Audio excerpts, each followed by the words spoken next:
you need a fund that's going to look at things differently and be able to like deploy capital in this messy middle or with these companies that are not going to have the VC outcome.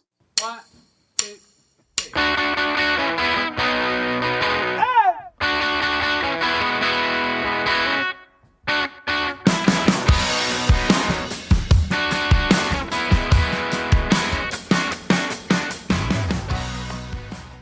Coming up, Tim and I are going to recap our experience at the World Agri-Tech Innovation Summit in San Francisco, as well as cover AgFunder News' Global Agri-Food Tech Investing Report.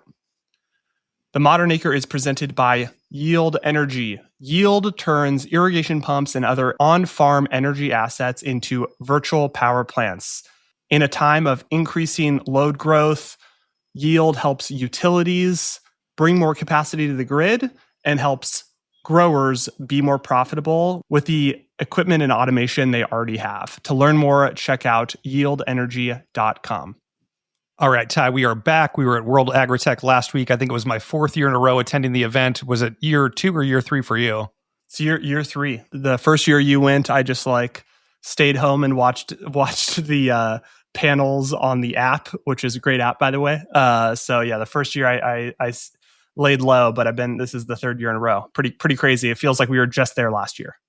I know, seriously, it was like time is flying much more quickly these days, but it was fun to get back to San Francisco and connect with a lot of people in the network. And it's just kind of like the place to be in AgTech. It feels like there's a lot happening in conference land and in farm economy, all this kind of stuff. But it just seems to be this kind of like marquee event to kick off the year where it's like everyone that's in kind of in the AgTech space seems to be there. Tim, this is my 3rd year in a row. 3rd year in a row, I've done a day trip, meaning I catch like the first flight out of San Diego to the Bay Area and then take an evening flight home. And I don't know what to say, man. I feel like I might be getting old because this one really hurt. It usually hurts, but this one hurt particularly bad. So I might need to change my strategy for next year because the day trip up and back is pretty exhausting. Makes for quite a long day when you're like up that early and then trying to be like on point for like one full day of talking to people nonstop. It is mentally exhausting. It was nice. Last year I got the opportunity to moderate the fireside chat with David Friedberg.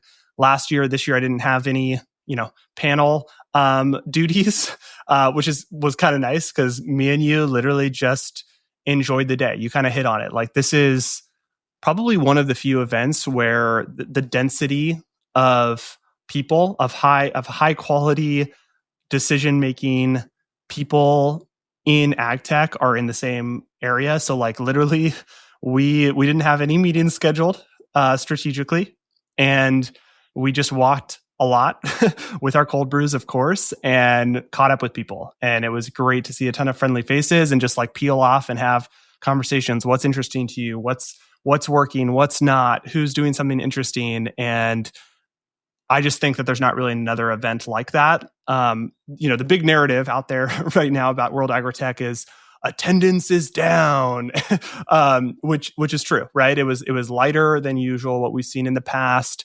Even on the exhibitor side, the startup arena and the main exhibition hall were noticeably thinner, right? And I think that's not really a World Agri-Tech problem.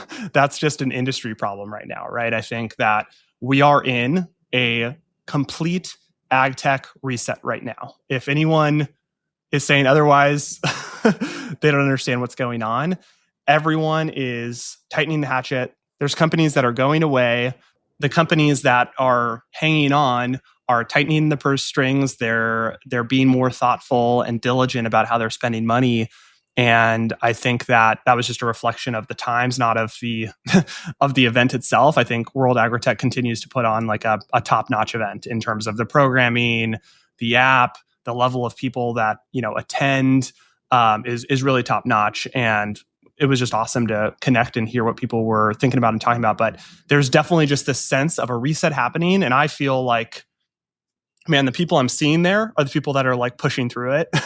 And this is just how market resets happen, is it really weeds out the people that were, the tourists that are there because AgTech was really hot ag was hot in the climate investing space. And I just think it was cool to have conversations on the ground with people that are still building stuff, pushing through this, and are going to ultimately come out the other side, because I think there is the other side. And there's also been this narrative of talking to investors and people in the media about how we're either at the bottom or close to the bottom of just the ag tech reset right now. Totally. Let's dig into like a little bit of the themes, Ty. Like we had a chance to sit in on a few panels and like we're networking most of the time, but a lot of themes that kind of takeaways that I saw, like regenerative was obviously very buzzy. Like 2-3 years ago, that was kind of the it topic for a lot of panels. It seems like that was kind of de-emphasized, or like that could be, fading away a little bit. I think there was a couple panels that were focused on kind of soil health and regenerative at large. So found that interesting. I feel like AI in general, like that was kind of the buzzy topic last year. It's like still at the forefront. And I think it's interesting to see, I think Bailey from Leaf put out a comment this week that I think companies are still looking at AI as like a feature to like build into their product versus like their whole business could be entirely disrupted. So it's kind of interesting to see how corporates are, really thinking about AI, because there's a lot of companies that, it's a tool or it's a feature that could easily be replaced with an AI tool by bigger companies. So talked about that a lot. Ty, is your company like a product, a feature, or is it an actual, resilient, durable company? So I think there's still not consensus there on like AI is the thing people talk about it, but it's not unclear how it's going to fully impact the industry. Yeah, Bailey actually just put out a post saying his biggest World Agri-Tech takeaway is that very few people are terrified or exuberant about AI changing their market. And he said, I'm both, both terrified and exuberant. And I think that's just an interesting take on things. And I think people are just trying to figure this out. And to your point, like, I think we're seeing a lot of people that didn't have product market fit pivoting, slapping AI on it. We've talked about this for probably a year and a half, really. It's like slap some AI on it. This was like, 3 years ago, it was slap some blockchain on it, right? And so I think we're seeing a lot of companies that maybe haven't found product market fit are, how do we just pivot the business to be AI first? And maybe that works, right? Like I'm not actually here to say that that's a bad strategy. I just think that's what we're seeing a lot of companies kind of pivot and evolve to, is we're going to pivot to this AI first approach to their product, and we'll see how that works out. But I think AI was a big thing. Agentic AI, using agents, and this is going to, again, both at the just company building level. How do you use agents to just do your work more efficiently and operationally more efficient, but also layering an AI into your actual product. And I think this is what I think companies are just trying to work through, both at the corporate level and the startup level. Yeah, it's interesting times. Like you see a lot of companies kind of repositioning kind of how they're thinking about AI and data collection. I think, Ty, we were talking last week about the viral game Pokemon Go a couple years back, where it was basically people with an app that were taking pictures in their environments trying to find Pokemon, and the business kind of came back a week or so ago, basically using all that historical data to train AI models. And we've seen like DoorDash do this, where they actually have a new offering as of last week, where they're paying users to actually like record themselves doing tasks to really train up humanoid robots, which is pretty interesting. Of like, you have a Dasher that's picking up an order and it's like, take a picture of yourself shopping or whatever it is. And like, is this a stair step to being replaced by humanoids? But it's just kind of interesting to see how these companies are kind of developing new use cases for data sets that they have. So like interesting what that looks like in agriculture of, is there a business around like paying growers to like, hey, film some weeds, or like film you working on a tractor, like stuff like that could be quite interesting as the space evolves. I think if I could summarize the big three themes in my mind, and Tim, you can tell me where I'm missing, but one is AI, we kind of hit on. And I think a component of that is the idea of physical AI, that we can get into more. Two is automation and robotics, right? I think this continues to be an area of focus and emphasis, and it's obvious why, right? I think that this is the area specifically on farming operations. Weeding and harvesting are just such a labor-intensive part of agriculture, and addressing the weeding challenge through automation is a huge opportunity. And we'll see which companies can actually crack that. But that's obviously a major theme. And then third is biologicals, right? Biologicals continue to be, and especially right now with what's happening in Iran and the effect that's going to have on the global fertilizer market, companies like Pivot Bio are obviously taking advantage of, that opportunity to see higher demand for their product, right? But I think biologicals in general remain a big growth area. This is one of the big growth areas from last year's Agri-Tech conference, is this focus on the biological space. And we're seeing some macro impacts or macro tailwinds here, just given what's happening in the global markets.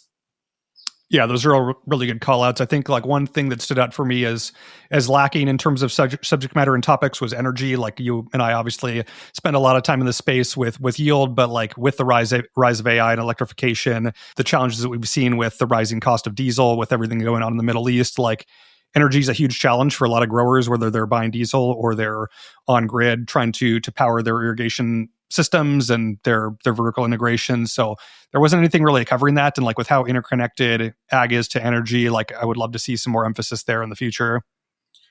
Tim, super good point. We've been preaching this, screaming this from the rooftops of what's happening in energy right now. And that really wasn't hit on a ton. Was all these data centers are trying to get on the grid as fast as possible. Microsoft, Google, Facebook Amazon are all investing hundreds of millions of dollars, billions of dollars into putting more data centers on the grid. But the problem isn't that they don't have the money to fund it. They don't have the energy. So utilities are trying to figure out how to support this demand. They don't have enough supply. They don't have enough capacity. And agriculture can be a key unlock for these data centers and for these utilities to provide flexible capacity. And in turn, the ag industry can benefit. It could be a new revenue stream for growers. And that's what we're working on at Yield of unlocking is, hey, growers' energy costs are rising exorbitantly. We can help mitigate against that with the flexibility programs that we enable and implement with data centers and with utilities. And yeah, I think this is a huge point. There was a really interesting research article, Tim, put out by Bluefield Research talking about the water scarcity driving U.S. agriculture toward $84 billion in irrigation investments. I feel like irrigation wasn't a big topic. What this report calls out is U.S. agriculture is undergoing an $84 billion water management transition, with farmers increasingly adopting more advanced precision irrigation systems to cope with declining aquifer levels, volatile weather patterns, and rising energy costs. This shift is fundamentally changing how farms allocate capital across irrigation equipment, water infrastructure, and digital technologies. So like this was a topic not hit on, right? Like not only do you have this energy crisis that's happening right now, but you also have this water scarcity crisis. And what's the connecting dot here is irrigation systems, which accounts for 28% of irrigation spending is energy alone, Tim. So I think this is an area where irrigation, I feel like had its moment at a point with investing. It is like not sexy anymore, but drip irrigation, irrigation automation, this is actually something that's actually delivering value to growers. It's just not super sexy, I think, at this point from an ag tech investing point of view. But energy, water, not necessarily a huge focus area that we saw.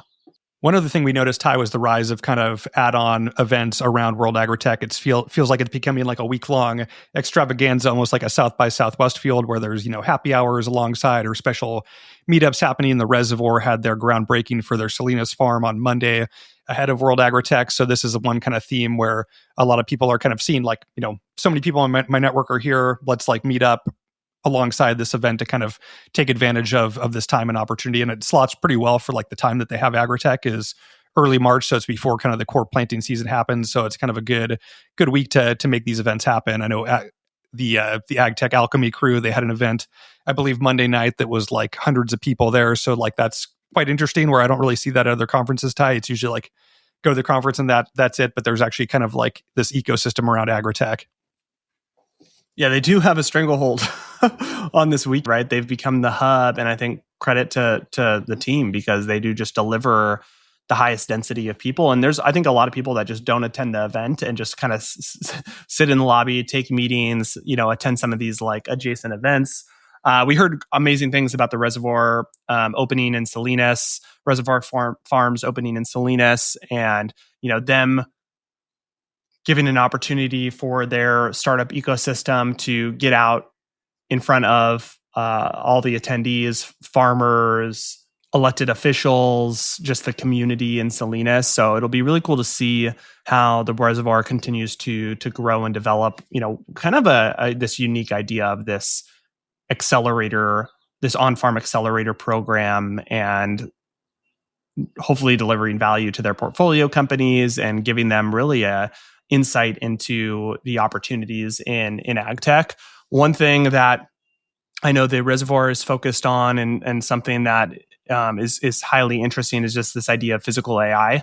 We had Tim Butcher on the podcast a few weeks ago. If you haven't checked that out, I would definitely highly encourage a listen, talking about physical AI. And I think that this is something that the reservoir is focused on as well. Is you need physical AI, meaning having AI embedded into automation systems, right? So it's not something that actually needs to go to the cloud and back, but it actually sits at the equipment level to make decisions in real time. And I think that there's a lot of opportunity in this space to basically enable the investment that's happening in robotics and automation, right? You need some of these underlying technologies to be able to deliver what people are hoping for with respect to robotics. So I think, and these aren't necessarily ag first companies, right? There's companies that are focused on physical AI or AI infrastructure. Like an example of this was Uber was one of the exhibitors at Agri-Tech, Tim, right? It is not someone you'd expect to be an exhibitor at World Agri-Tech, but some of the piping infrastructure, if you will, of physical AI and autonomy, I think is really interesting. Tim, let's just wrap this with what was the most interesting thing you saw or heard while you were at the event? I think the most interesting thing, it wasn't like all the themes we've talked about. We talk about those quite routinely. I think kind of more discussion around kind of like M&A and roll-up strategies, where we were in this kind of ag tech reset, and I think that was being more discussed, some more conversations happening around kind of M&A, where deals are happening, and there's the AgTech 1.0 companies that are maybe looking for a way to land the plane. And so there's some creative things I think happening in the background, whether it's corporates kind of looking at ways to acquire those, or different roll-up strategies where there's companies that haven't reached escape velocity that they can kind of recapitalize the business to see future growth. Like we've talked about M&A and recaps before, but feels like that is starting to emerge as a trend for 2026. I love that call out, Tim. I think AgFunder News put out their global agri-food tech investment report, and funding has really stabilized about at $16 billion globally, which is flat year over year. This is far below the 2021 peak of $51 billion, but the free fall appears to have stopped. So that's again kind of affirming this idea that we've hit the bottom and we're in this reset stage. The amount of deals dropped significantly, up to 25%, and the median deal size increased. So capital is being concentrated in fewer deals, but bigger check sizes.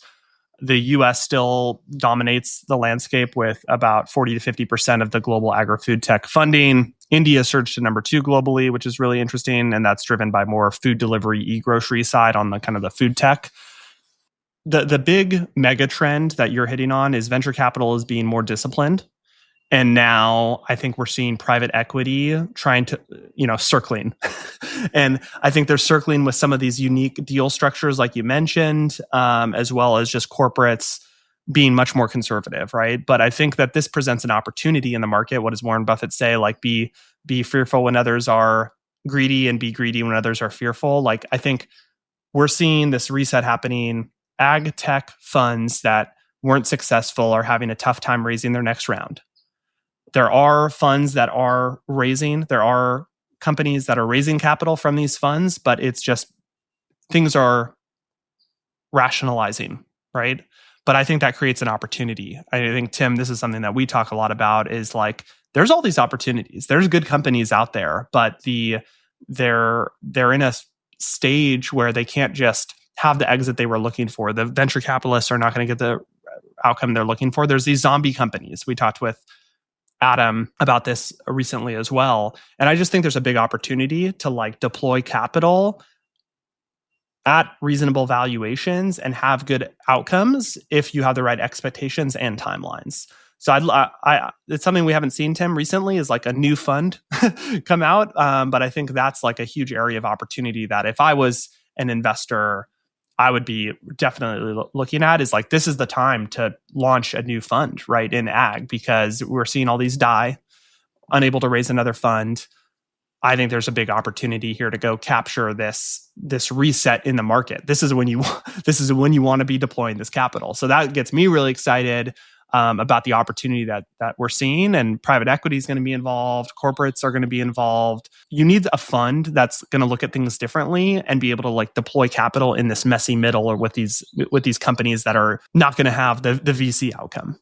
Totally. Yeah, we've heard that mentioned before of like, oh, so and so is like their fund is not as focused on venture anymore. They're more focused on growth. And so like I think a lot of opportunities is like investors are kind of rethinking how they're looking at deploying capital into the space. Ty, as we wrap, one thing I would like to call out is the kind of the health and wellness vibe. There was actually a new event on Wednesday morning, a little like run club meetup in the morning. So I thought that was cool. You went, right? Slept through it. Yeah, run club, not for me. If they had some other kind of like, fitness kind of pickleball tournament or tennis, something, I'd be into that. I guess the city's a hard place to do that. A lot of conferences do the golf and pickleball thing. We started an unofficial walk up the stairs club at Agri-Tech, so people can join us on that next year. And it was cool to see at the main exhibition hall, Fruitist actually had like a fruit stand to like actually have some like healthy snacks, because historically I think it's probably like run by like food unions or something, where like the restaurants can only procure a certain kind of food that usually isn't the healthiest, but they had like different grape varieties, their blueberries, which was awesome. So that was a nice addition. Tim, I don't know if we should, this pickleball idea, we definitely could find some sort of indoor pickleball. We should do like a basketball meetup or something, because there's a lot of courts in the city. Like that'd be cool. Just like hoop it up for a little bit next year. I love that. Modern Acre, hoops meetup at Agri-Tech.